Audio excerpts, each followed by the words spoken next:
2012 Chevy Equinox or a GMC Terrain going to do a transfer case, and this has a V6, a 3.0.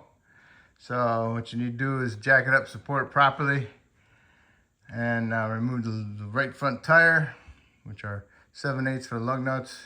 And also you want to remove the half shaft nut in the center, which is a 36 millimeter for that nut, which is that. And then you want to remove your tie rod end nut, which was an 18. Hit the knuckle with your medium-sized sledgehammer, break the taper, or even hit the tie rod stud, ball stud at the end, pop it out of the knuckle. Then you'll need to remove the ball joint nut. You gotta remove the cotter pin, and then you can loosen the nut up and break that taper loose also. And also I took off this 13 millimeter self-tapping screw right here. Gotta give it some flex in our line, because we're gonna take this whole knuckle and go like that and pull the half shaft out of the knuckle, out of the bearing. So this is where we're at right now.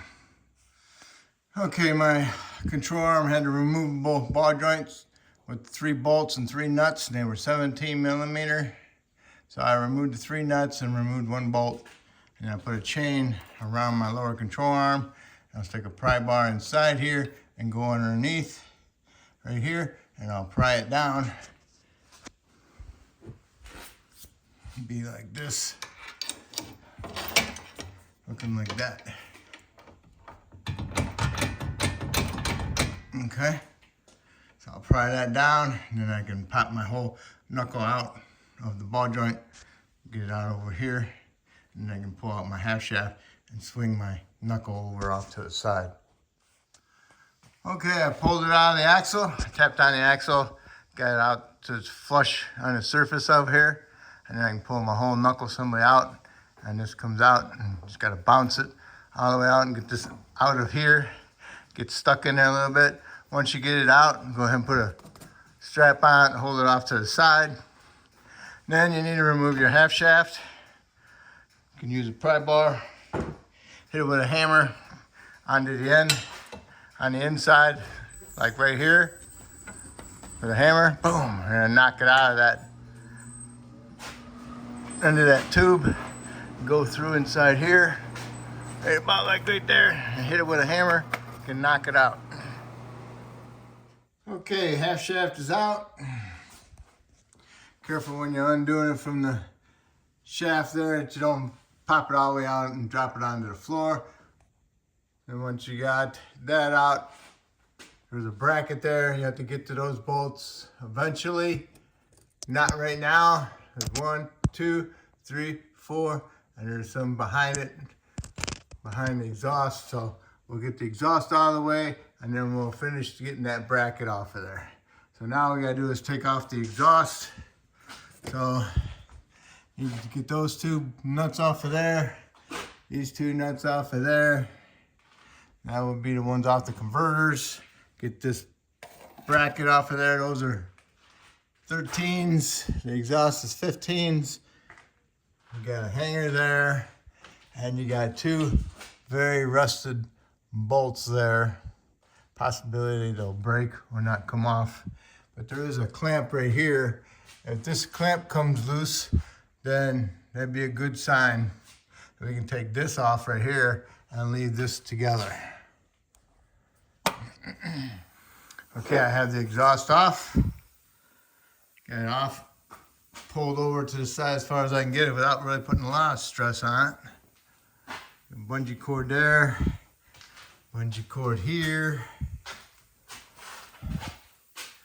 And on here, I got the clamp loose, but it's not really coming loose out of there. So I figured I'm gonna try it like this. It's pretty much out of the way. So all I gotta do is get this drive shaft out of here. And it looks like 8 millimeters all the way around it. Pry that off. Put that off to the side with a bungee cord as well. And we can work on that exhaust converter on bank 1. All right, here's the 3/8 impact, 3-inch extension, swivel head with an 8mm socket. Removed all my bolts. Now I can go ahead and pry the shaft out of the flange. It kind of sticks inside there. It's right there where it separates. So, all right, so you want to hit it right here with your hammer with a screwdriver. Do that on both sides, and then you can go ahead and pry it out. Okay? Just gotta break it loose, and you can pry it off. Okay, I got it out, but unfortunately it wouldn't come all the way out because it has a big old half moon sticking out of it. So I had to remove the set of support bearings to drop this thing out. Always forget about that. So that's out. Those came out fairly easy. Okay, so here we are. Now I gotta work on that exhaust converter. Next, you want to unplug the O2 sensors. The top O2 sensor is right up there, and the bottom O2 sensor connector is right there next to that square insulator for the power steering, I guess, reservoir. Unplug those, and then you can go ahead and get to the exhaust flange nuts. Okay, those are 15 also. Okay, the catalytic converter's got this little shield above it. Remove the 3 nuts. And then behind that is the 3 nuts to hold the converter bolted up. This one is just a nut. There's not double nuts on this one. Okay, so once you remove those 3, then you can remove this and have full access of the 4 nuts. Okay, to get those 4 nuts off, you'll need a long socket with a swivel.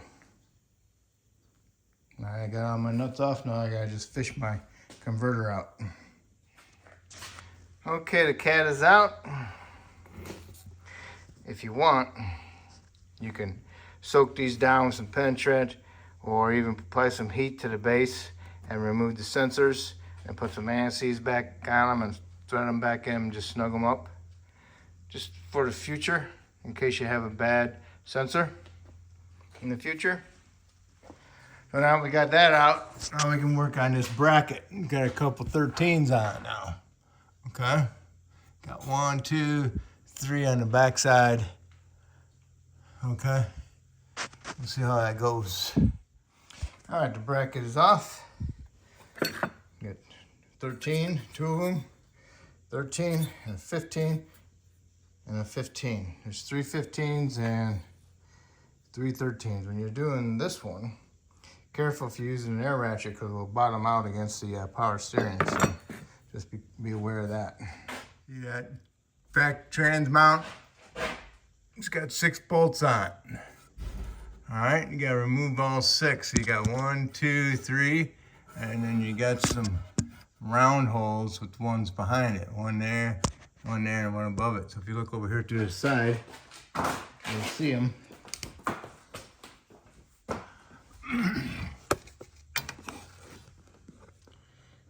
Got one there, and one up there.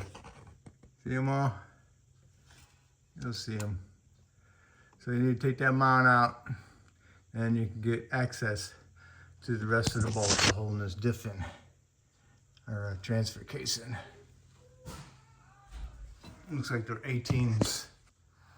Okay, here's the bolts for the motor mount, trans mount bracket. These 3 went through the circles. These went on top by the side of the block. This went through the mount, and this is behind it. It goes to the side of the engine. And one of these went through, okay, into the bracket. So you take that off, and it allows you to move that bracket around. The bracket is loose, but I can't really get it out. Okay, if I had one of these exhaust studs out of the way, it might be a better chance. I gotta remove my exhaust gasket because otherwise I'm gonna damage it trying to get this bracket out of there. So it'll come out, it's just getting the right angle. The exhaust stud came right out with an 810. All right. Okay, you got that bracket out of the way. 3 of the bolts that hold that bracket in hold this transfer case in at the top. So now you got a 15 here and an 18 there. Loosen this 18 up, thread it back in a couple threads. Now you can remove this 15. So now what you want to do is pick up on the transfer case a little bit. Get your screwdriver in there or whatever and try to pry it away a little bit and jiggle it back and forth and get it at the end of the bolt. Just make sure it's in there a couple threads. Be careful when you pull it away. Trans fluid will come out. Found out the hard way. Right onto my jacket. Okay, it's out. It's still dripping. If I was you, take this plug out. Drain it into a jug. Keep track of how much it is and pour exact amount back in, or make sure you got a clean jug, clean funnel. Drain it back in, drain it into your jug, and just put it right back in there and put the plug back on. I should have thought of that myself. Ha! All right, I got it back up in there. Stuck this end up in there first. Got the splines in there. Moved it up and down a little bit. Tried turning the shaft and got it started and got it pushed all the way up. And then we had like another 1/8 inch to go, and I used a dead blow hammer. Hit the side of it when I'm holding it up a little bit so it didn't bind. And now it's pretty good. Got 2 bolts started. Now I'll put that bracket up there. I'll get those bolts started and I'll snug them up equally. Trying not to pinch it. Okay, make sure you have all the bolts started first before you go and tighten any of them up. You can get them close, but do not tighten them up. Once you got them all tightened up, then you want to go ahead and tighten them up.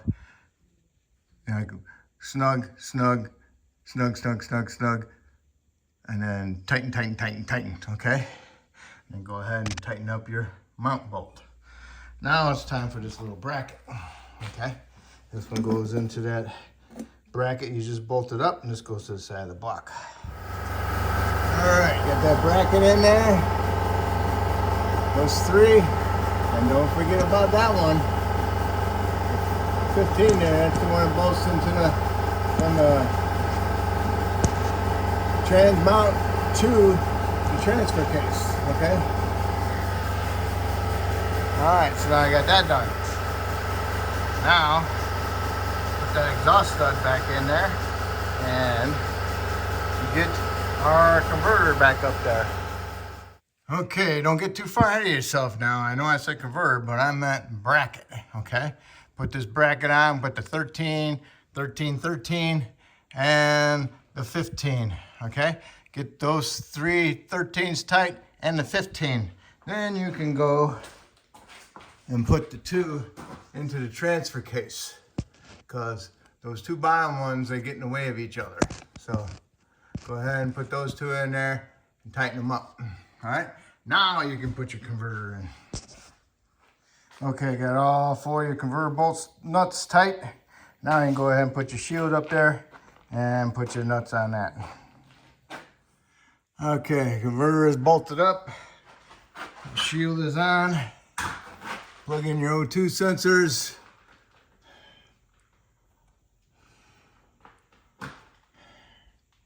Bottom one to the bottom one and the top one up to the top one. Okay. Now, I'm going to put my drive shaft in. I'll stick that end up in here first. And then I'll work my way down to over here and put some bolts in my center support. That way it holds it up. All right, drive shaft is up.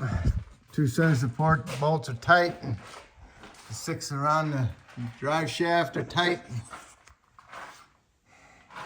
Now all I gotta do is put the exhaust up. Make Make sure your gaskets are decent. And put some matrices on the studs. And here we go. Okay, exhaust is up. Get my nuts tight. And then that little crossover, got that back up on there, and then that back clamp, got that tight. Got the O2 sensor plugged back in. Now I can go ahead and put my half shaft up on there. And then put my control arm down. Put the half shaft in there, get it started in the hub bearing. Pry the control arm down, bring this knuckle over and get the ball joint bolts through the holes. Okay. Okay. Half shaft is in. Make sure to push it all the way in there and take the shaft assembly and pound it in there so it sounds solid. Go ahead and bring your knuckle out and get that half shaft inside the hub bearing. Get the splines lined up so it kind of goes in there. And it's sticking out. Now, go ahead and pry this down. Get your ball joints in there.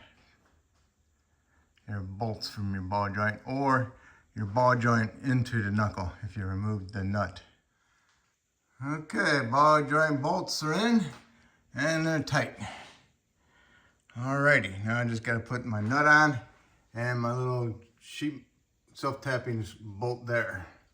And you torque that to 160 foot-pounds. Okay, 13, 36, 18, tie rod. Now you want to torque this, got to hold it, stick a flat blade screwdriver inside the rotor, so that way when you torque it, it bombs out against the screwdriver, okay? Okay, got your tire on, torque the lug nuts to 140 foot-pounds. Next we need to do is raise it back up and put the gear lube in it. 7590 synthetic. Okay, it almost took a full quart, about 0.8 or something, 0.7. And there it is, okay? You don't want it more than that. You can have it a little bit less than that on the drippage part. And now that's fine right there. All right, so tighten, make sure you got a gasket on your plug, tighten it up, and just double check the drain plug, make sure that's tight, because you don't want it falling out and you didn't check it, okay? Okay, I drained my pan into here, so that's how much trans fluid I lost, plus a little bit on the floor. So I'm gonna dump that out, clean it out, pour that much trans fluid into here, and then I'll dump it in the vehicle.